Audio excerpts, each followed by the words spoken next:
Great subject today. Starting a used car lot with no money. Can I start a used car dealership with no cash? Can I wholesale cars with no cash? What can I do with no cash? Can I make it happen? Can I not make it happen? What in the world are you going to accomplish with no money? Can it be done? Can it be done? Can you start a used car lot with no money? I actually have an answer for that. That's exactly how I started. And I started, I don't know, let's see, it's been over 30 years now. And basically, basically when I got rolling, I had I just had pretty much a little bit of a dream. I had rented out a lot for about 600 bucks a month. Had a little garage bay on it. An old man had it. And it was right in the middle of my little town. And I can't remember the guy's name right now, but anyway, I had been at a franchise dealership, not buying and selling cars. The only experience I really had was selling cars. I had sold cars, gotten all kinds of little trophies and accolades, and I was kind of a prima donna. Oh, I'm Mister This, I'm Mister That. And I was so young and stupid that I actually thought that I could open up a car lot and just figure out how to get cars later, which is hysterical now when I look back at it. So I was asked a very honest question yesterday. Could you do this with no money? And the logic side of me says, "What are you crazy?" But I've got to be real with you, man. This is where your boy got started. And so I did, man. I rented out this lot, paid 150 bucks. Shut up. I know that was a long time ago. It's like when antiques were still alive. But I paid for my little sign 150 bucks to get it done. And then check this out. I drove to where the people had the bond company, right? Because we had to have a bond, and you still do. But anyway, back then, so I drove all the way to the bond company. It was like 8 hours, and went and got it because I was like, had to have that license. And then I drove from there. It was the last thing I needed. Then I drove to the state capitol, into the main place for the licensing, stood in line, got all of that. So I did all this in like a matter of just a few days, right? I've rented out a lot, and I have this license now. And now, great, I'm going to be rich, except for one problem: I don't have any cars. So I had 300 bucks, and I went and bought, missing a fender, a 1979 Honda CVCC that didn't run quite right. I think it was like maybe I think it was like 300 bucks. So I think I'm pretty sure I'm right. So we drag it home, somehow find a fender. My buddy who was in the car business, another salesman, we decide that, you know what, to make it pretty, we'll just primer a yellow fender. It was a white car. We were going to primer a yellow fender just so it looks better with the white. And then we turned around and put the trunk spray in it. And then we ended up selling it for like 700 or 800 bucks. And then I turned around and bought a Pontiac 6000 LE, which was probably at the time like five or six. Like I took the same money the same week and bought this Pontiac 6000 LE, which, if I think back in time, was probably worth minus 50 bucks. But we took our little wad and did it. And then within just a few days after that, we did find some poor soul to buy that. And then I ended up running into a wholesaler. And then I found out that you can get cars on the float. They'll give you the cars because they don't have the title, but you don't got to pay for them. And buddy, my ass was off to the motherfucking races. I thought I was the richest, coolest cat that ever hit the ground. And wasn't nothing gonna stop my ass. And I didn't care. I was gonna make money every day of my life because I had that license. So, fast forward 30 years later, 30 whatever me, too many years later, I'm talking to someone now, and you're like, hey, can I do that now? Can it happen? Can you go start a car lot with just a dream? And you know what? Here's where I think the real value is. It's not in the money, which I got my little stack out I'm planning on working on today. Nice little stack. I'm going to try to spend this today. But you know what? I didn't have this back then. What I had was right here, man. It was right here. I'm just being real with you, man. It's all I had. I just had me. And I think the intentionality behind what you're doing is more powerful than the mechanics of how you're going to do it. So if your calling is to jump in and be in business for yourself and you really, really want it and you can at least buy one or two cars, by God, the hell yeah, you can do it, man. You can jump out there. Now, let me tell you some things you're not going to do. You're not going to go buy an expensive BMW or something crazy. You're just talking about a ragged out car. You're going to add a little value to, put for sale immediately, and then just build your little stack from nothing and let it grow and swell up to being a little something. And that's kind of where it's at. I mean, I think, the mechanics of, hey, can I get a car lot and get a light? Hell yeah, anybody can, man. It takes you got to have a location and a phone. I mean, that's basically it, and pay your little fees to whoever wants them. Then you're in business, right? But whether you have money for one car or whether you have money for 20 cars isn't really relevant. The relevancy is, am I committed? Can I take one car and double my money? If I can take one vehicle and double my money, I don't need the other 19 cars because now I have two cars that I can double my money. And I guarantee you right now, I can come to either anybody that watches this video. I will come to your state, your city, wherever you want, and I can start with one car. And by the end of the month, I'll at least be in the average range of any size car dealer there, period, and never have any money at all. I could start with, maybe $400 or $500. I'm being real kind of cheap here, but I'm just telling you, you could do it if you really had the will and you really had the hustle and you really, really wanted it. You could do it, man. Because you know what? You could just run an ad on Facebook saying you pick up junk cars. Hell, man, go start right there. Bound for $50, sell them to the junkyard for 200, whatever they're getting. I mean, you'd have to check into it a little bit and make sure you're right on target. But there you go. You could do 3 of those a day within a week, man. You got a couple grand. Within a couple grand, you got 20 grand. I mean, if you can put your hands on $1,000, I assure you, you can put your hand on 20,000.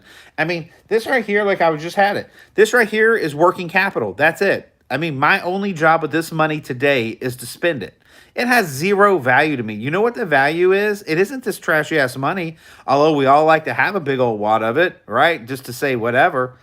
But the money means nothing. This money is shit. I can go out right now and I can buy 5 or 6 cars that are all worth $100, overpay for every one of them. And guess what? This money's gone, dude. It's nothing. So the value isn't the money and it isn't the amount of inventory. The value is right here in your ability to buy, your ability to have that gut feeling, which comes from the experience and the discipline. Like I always teach you guys, go out here, smell these cars, drive these cars, be a part of it, man. Feel that vibe, feel that energy. Talk to that customer, get the background on that damn car. I mean, just get the feeling. And you know what? Knock them right in the balls. Like when you're trying to buy these cars, this is your survival. How do you take 1,000 and turn it into 10,000? I'll tell you how. Because people don't value cars like they value money, which is stupid. So you could turn around and devalue their money, their $1,000 car, down to 400, which pays you 600. You clean it at $1,000 value, you're 1,500 up on a $500 car. Are you following what I'm saying here? Are you picking up on the vibe? So anyway, that's just that's how I feel about it. So like, if you really, really, really are just damn destined to start a car lot and you don't have the money to, that's fine. That's fine. You can do that, but you need to know what's attached to that, the commitment level it takes, the continued learning. I mean, don't say I'm not a mechanic. Don't say I'm not a car detailer. Don't say I don't do auctions. No, because guess what the hell you got to do if you don't have money? You become the mechanic. You become the car detailer. You become the marketing guy. And guess what? You get to clean your own toilets too. You don't have the right or the opportunity or nothing like that. You don't get any kind of free breaks. When you start out with nothing, you got to earn it all. Once you earn it, then you have something of value. But that whole process of starting with nothing, hell, you know what? I wish it was a law. I wish they said, hey, you know what? You can't even be in the car business until you learn how to do, like, you have to be able to survive. Give everybody $1,000 and be like, all right, here's $1,000. If you can't make it to 20 grand, you can't be in this business. And they would learn so much, even the first 10 grand. And I don't mean grossing it. I don't mean buying a $10,000 car and selling it for 10 too. I'm talking about spending $10,000 and making 10,000 on it in a 30-day segment. Until you've done that, you don't really know what the hell you're talking about. And even after you've done it, you're just starting to get a grasp of what it's about. See, cars are just like miniature investments. You always hear people preaching, invest, invest, invest, invest. And you know, I do believe in that. We do need to invest. But they get confused about what cars are. Cars are just $500 bills that turn into $1,500 bills. This isn't your ego. This isn't my name on the lot. This isn't all the pretty things. I'm Mr. This. I'm going to pay X million dollars in advertising so my name's everywhere. No, hell no. It is, can you take $1,000 and turn it into $3,000? Can you take $5,000 and turn it into $20,000? That's what the car business is. It's nothing else. It's nothing more. It's nothing less. And you got to see it for exactly what it is to be able to make it in this business. So, my words of advice today, can you in fact make it on zero? The answer is, it's up to you. I don't know. I mean, do you got the balls? I mean, there's some chicks. Dude, I worked with a chick. That girl had some balls, son. I'm holler out, Arkansas. She did. She had some balls. She's buying these. I mean, right out the gate. Copart, total T-bone, rebuild it. I mean, we're talking 20-year-old kid, man. Just stepping up and swinging like a grown-ass man. And you know what? She killed it. She killed it.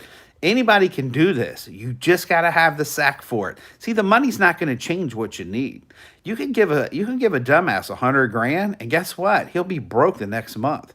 You see it all the time. People win the lotto. How they're scared of it. They don't know what to do with $1 million. Shit, they've never had it. You know what they're comfortable with? They're comfortable with the $400 a week check they got. See, and that's where you got to get. I mean, your mind's got to change. Your mind's got to change to the duplication, multiplication. Can we sing a song here? We got any rappers in the group? We need some multiplication processes here, which is take that money and make more money. And like, you know, babies. We need babies. These things need to make babies. $1,000 cars make little baby $1,000 cars. And they do it all day long. You don't have to redo the process. You don't got to fix it. You don't got to change anything. All you got to do is have the ball sack to go after it. All right, man. So I guess that's Wednesday morning. Is it today Wednesday? I think today's Wednesday. All right. So Wednesday morning, there's my my little conversation with you guys. Do you have any questions about that whatsoever? Now, let me do also recommend solid advice. How do you build confidence in selling cars? How do you partner Roland? Hey, Dean, man, that's a great... You know what, Dean? That is an excellent damn question. How to build confidence in selling cars. Okay. This, once again, is where money confuses the process. You forget the money, forget having multiple vehicles. Let's just stay on one car alone. Let's just, I wish I could force you to do this. Buy one car and don't make it easy on yourself. Buy a $500 car, a $700 car. You know what? I'll let you slide. You can't spend more than $1,000. All you can do is buy $1,000 car. And then you learn about that car. You drive that car. You change the oil in that car. I know you're a big car dealer. You don't got to do it. But you change the oil in that car. You take a tire pressure gauge. You check the tire pressure in that car. You drive that car 10 miles down the road, 10 miles back, just so you feel confident that you can sell that car to someone else, okay? And once you do that, and then I want you to get some soap, and I want you to wash it, and then I want you to take your ass who don't even know how to buff and polish, and I want you to go buy some shit at Walmart and just wax it yourself. Don't pay the detail guy $80. No, you do it. You get off your ass and you go detail that car and you vacuum that nasty filth out of the inside of it, dump the ashtrays, put a defogger in it, get some tire shine. You pick up when I'm laying down here. I want you to get off your ass and get in that $800 car, get your ass dirty, get disgusted, cuss the car out, talk about how disgusting the people were on it. How the hell do humans live like this? Take the trunk. All the shit that's been stuck in there for the last 10 years, you do it. You do what it takes to make that car some kind of nice. You make it as nice as you can. You take the shittiest $800 car and you do whatever you think is humanly best. And at the end of this car, before you advertise in it, I want you to know the horsepower, 3 vehicles that came in competition with this 1998 8, whatever it is. And I want you to know what his competition was back then, a few little nice things about it.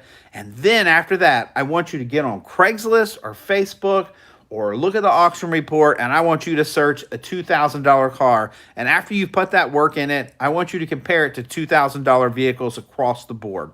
And guess what? This is how you start building confidence, because you know that that a $2,000, $3,000 car is basic transportation, right? So you know that that customer is going to show up to you and he's going to be like, man, this is all I got. Can I trust you with this $2,000? Because I got kids that got to eat. I got a family to take care of, man. Fuck, I got goals, dude. I got shit I got to do in life. And I need to have this $2,000 car work. So then you have to say, man, let me tell you something, bro. Let me tell you, I personally changed the oil in that car. And look, we can check the transmission fluid and it's clean. And guess what? It smells good because this car was nasty as hell, man. I went ahead and detailed it. I cleaned it up for you, bro. I even checked all the tire pressure, looked at the brake pads. I did all of this stuff for you, man. Hell yeah, this not only is this car worth $2,000, let me tell you what this car is. A year from now, it's worth the same $2,000, bro. So even though you're scared to spend your $2,000 right now, I'm telling you a year from now, you're not even going to lose money. You get to drive this car for free. You see how that works? You see how you get the confidence? You see how that starts changing your mindset and how you start, that's how the growth pattern starts. And then you have 2 of them, then you have 3 of them, then you have 5, then you have a lot full of 10 cars that you can say, hey man, you go pick up any of these cars. Because guess what? The oil's been changed, brother. I've drove them all 10 miles down the road. You can pick anything on this lot and get whatever the hell you want because it's going to do whatever you want it to do. Are you feeling me? Are you feeling me? Are you starting to see how you get there? Are you starting to see it? Are you starting to see it? Are you starting to see it? That's how it works. It does not work with it. I'm going to tell you something. You can get online and buy these bullshit courses, these 12-year-old kids telling you this is how you buy a car. This is the process to start a used car lot. You know what it is? It's this right here. It ain't shit. They don't know what the hell they're talking about. They wouldn't know a crisis if it hit them. They couldn't solve a Let me tell you something. Take a single mother. Her car breaks down 4 hours after you sell it to her. Are you a piece of shit that says you're on your own? Or do you like, hey, you know what? I know that car. Maybe let's try it. Let me answer the call and see if we can solve the problem. See, that's how you keep in business. That's how you keep it rolling. Okay, let me see here. Let's see. Rolling my 5.0. That's right, baby. I love a 5.0. Come on, man. Come on. It's better to buy cars at the auction or Facebook Marketplace right now since the market is so... Boy, that is a damn good statement. Let me tell you something. The market is screaming hot right now. If you jumped into the auction, man, you might as well bring, you're going to have to bring a credit card on top of your credit line because the shit, remember what I always teach you. People at the auto auction are lazy, right? That's generally what they are. And I don't mean you're not actually lazy. I'm just saying they're looking for a lot of opportunity for the shortest period of time. So they're taking the short way out. And guess what? When you got it. See, you ain't got no money when you go to the auction. Even I feel like, I mean, when you jump, when I'm sitting there buying beside the used car buyer of the Toyota's dealership that owns 30, they have a group that's 30 dealers strong. And, my little piss ass, what the hell am I? I mean, I can't do it. This guy can outrun me 10-1. You know what I mean? I think I'm a better car buyer and I'm more savvy, but he doesn't care because he has a corporate line. So you can't compete with him. That's what I'm trying to tell you. And then you get these guys that need the used cars for their car lots, and they don't care, right? They're like, you know what? Screw it. We're providing financing. The price of the car is the material. So a guy like you is going to get in trouble. So, yeah, for right now, until things cool off, yeah, I would definitely try to source out of Facebook, try to use your friends, Craigslist, Letgo, SheGo, AnyGo, whatever you could do, whatever apps that's out there that you can find, hunt them down, man. Go ahead and put some gas in the car, man. Go get your damn ass dirty, man. Yeah, it's a waste of time. And I'll give you another idea. You do not want to tell somebody on a car deal when you call them, right off the bat, if you're going to get serious about making money and what we do right now, you do not, I mean, under any condition, call somebody and be like, hey, man, you want to take half price? Because guess what? No. Whenever you make a contact, if you're lucky enough to make a contact in this market, you better let them know that you're there to buy and you're serious. You don't have a problem with the price or nothing. So you're just like, hey, I'm just grateful. I really need this vehicle. Get in front of them. Get in front of them. That's where the magic happens. Because then you're going to see who you're dealing with. And if you've got a counter offer, this is where you're going to make your money, is in front of them. You ain't going to make shit making lowball offers off the computer. It ain't never going to happen. You'll get lucky 1 out of 100. Somebody go, okay, I'll hold my car for you for $200 on my $5,000 car. I'll hold it for you. 9 times out of 10, you show up and guess what? It's gone anyway. So you want to get someone obligated when they're on the phone with you. If you can get them on the phone or you can get them in contact, make sure they understand your intention is to buy, and it's to buy now, because you don't want to be one of those guys that's the low baller getting kicked to the back of the curb. I'm just giving you, that's some free advice. You want to chase them down, and you want to just get with them. The only thing that's important is get in front of their face. Because why? We have confidence in ourselves because we know how to buy. And you're going to know if the car will make money once you get in front of it. And if it is going to make money, don't be all cheap. You know what? If you can make $1,000 on it and, they're giving you an ability to make $1,000, go ahead and pay up, man. Pay the fuck up. I mean, what difference does it make? Make $1,000 today and then make $10,000 tomorrow. That's how it works. You don't want to sit there and lowball. Everything doesn't have to make $3,000. The most important thing is cash flow, which we just talked about the other day. Cash flow, cash flow, cash flow, cash flow, cash flow. How much money, how fast can I make the money? That's all that matters. It doesn't matter if your name's on the board. Don't matter if you're all over the newspaper. It doesn't matter if you're famous. All that shit doesn't matter. In the car business, only one thing matters. That's it. How much money did I take today? How much more did I make this afternoon? That's all that matters. Your ego, leave it at the door. Nobody cares. And you know what? When you get into negotiating, you're going to lose a lot of deals based on you're insulting the fucker. So you don't want to insult a guy, because once you insult him, guess what? You have nothing. Remember I told you, conflict breeds confusion. You get nowhere. So make it simple, dude. You're chasing cars, trying to survive. You got no money. Get in front of the people. Bring your best A game, man. Be like, hey, man, thank you so much. Don't insult their vehicle. Reach your hand out and say, man, thank you for letting me be here, brother. I appreciate you. I thank you for just letting me be a part of this, looking at this car thing. All right, man, can I drive it? Can I check it out? Yeah, man, that's cool, man. Go check it out. And when you check it out, come back. Don't be like, hey, man, you're screwing me. This thing's a piece of crap. Boom, boom, boom. No, no, no, no. Hey, man, I like it. I do have a couple things I was wondering about. Boom, it needs some tires. Boom, it needs some brakes. Hey, it's got a rattle in the exhaust. These things are just car things, sir. I know it ain't, they all need something. Can we work on this? I feel like I can be here. Can you be there? You see, man, you got to open that door, walk through it, and then slam that bitch shut. That's how you get paid. And I'll tell you another thing, too, to help you get paid. Don't keep that conversation going. Keep asking for the deal close. Hey, man, I'm ready to buy. Can we do this? Boom. And the guy will be like, yeah, or no. Or, okay, I'll do this. We can hit in the middle. Don't extend it. Just get right in, get right to the money. All right, kind of ran on to you guys today. Anyway, get all excited about this car business stuff. All right, let me check on you and see what you got. Let's see. Okay, so that's my advice on Facebook or any of those places. Yep, that's the one thing I always check is the brakes and the tires. Get you some. That's right. That's right. Damn, the way you're saying it, I'd buy a car from you in a heartbeat. Nice one, brother. That's right. I don't know how to respond to people when they ask, can they take it to a mechanic? You think that's a good idea or no? Okay, man, that is an excellent idea. And let me tell you why. You know how I answer that? If you want a mechanic to look at that, that's a great idea. But what we really need, sir, is we need you to drive it. Are you ready? Can you have your mechanic? Because I'm available. I've got about 5 people waiting to look at this car. But maybe we can schedule it for the weekend. I'm going to do it. That's called the takeaway close. You feel me? Are you